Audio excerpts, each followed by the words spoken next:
Good morning students.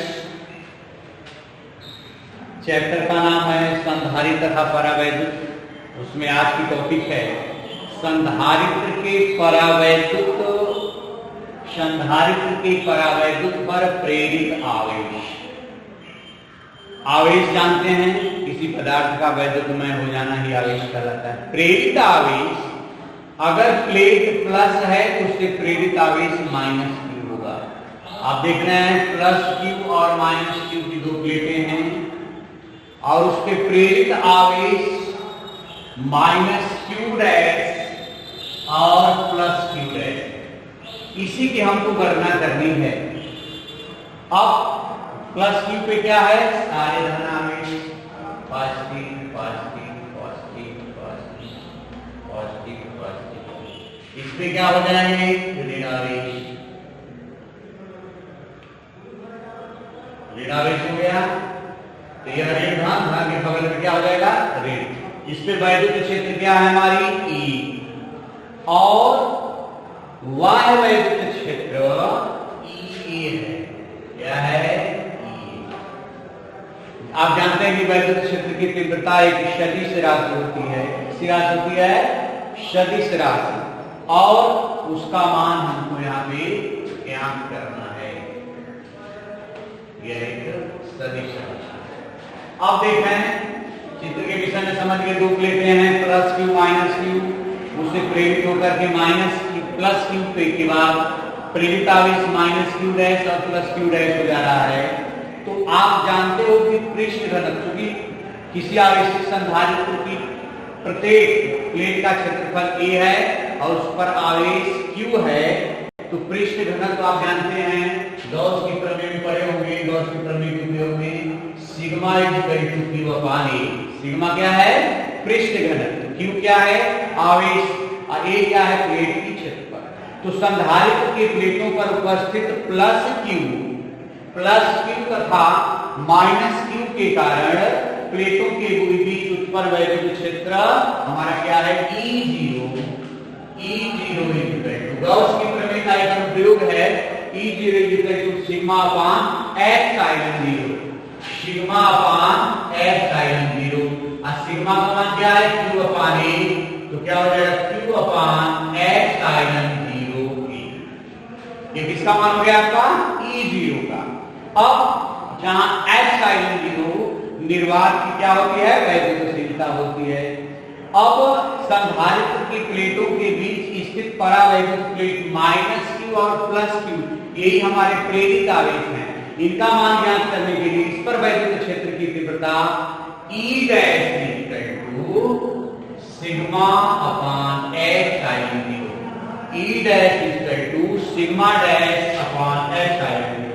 इसका मान रख देंगे Q dash upon epsilon 0।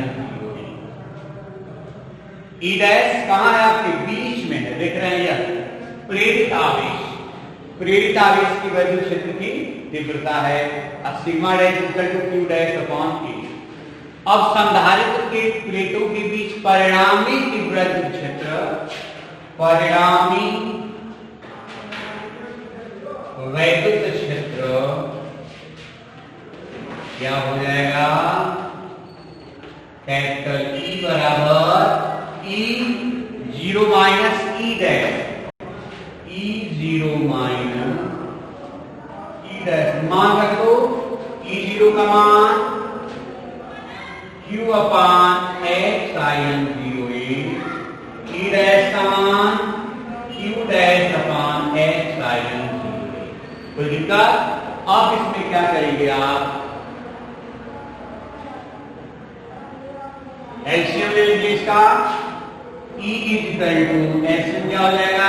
Epsilon 0A Q minus Q dash.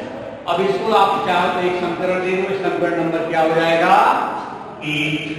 समीकरण नंबर 1। अब हमको क्या करना है कि संधारित्र के प्लेटों के बीच अगर K परावैद्युतांक वाली कोई माध्यम भरा हो तब उसमें वैद्युत क्षेत्र क्या हो जाएगी?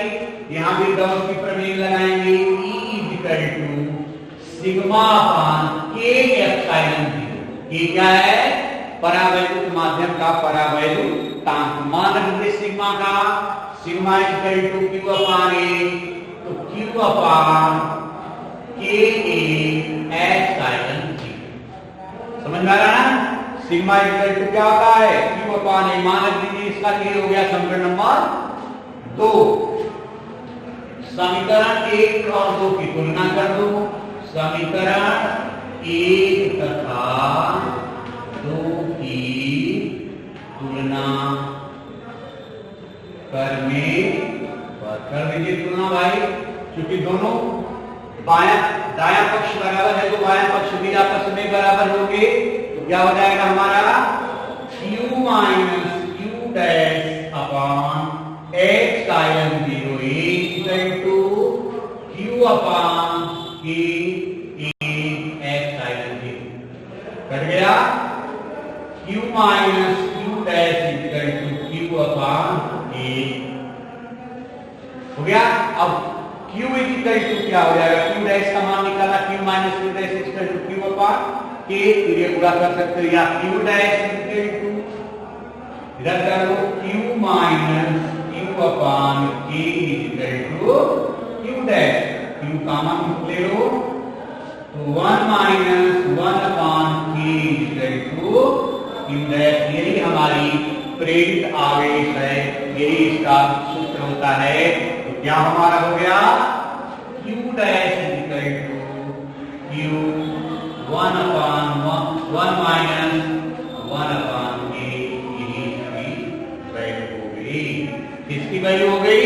प्रेरित आवेश की मात्रा। अब आप परावैद्युत के पृष्ठ में प्रेरित आवेश की मात्रा, अगर पृष्ठ माइनस क्यू है तो माइनस वाली प्लेट पर माइनस क्यू 1 अपान के, अगर प्लस पे लेंगे धनावेश प्लेट पर 1 माइनस 1 अपान के। यह माइनस पे हो गया और ये क्या हो गया? प्लस पे हो गया। परावैद्युत के पृष्ठों को प्रेरित आवेश की मात्रा क्या होगी? माइनस होती है और ये प्लस होती है। अब आप जानते हैं कि चूंकि k ग्रेटर देन 1, k का मान 1 से ज्यादा होता है, इसलिए हमारा q dash less than q, क्योंकि इसका मान इसके से क्या हो जाएगा? कम हो जाएगा। अब हमारी जो अगली टॉपिक है उसको हम पढ़ेंगे संधारित्र की धारिता पर परावैद्युत का प्रभाव। ये समझ में आ गया? फिर एक बार समझ लेंगे, ध्यान देंगे, चित्र समझाएं। यह दो प्लेटें हैं प्लस क्यू माइनस क्यू, इनसे प्रेरित आवेश प्लस है तो क्या आ जा रहा है? Minus Q dash. अब माइनस है तो क्या हो गया? प्लस।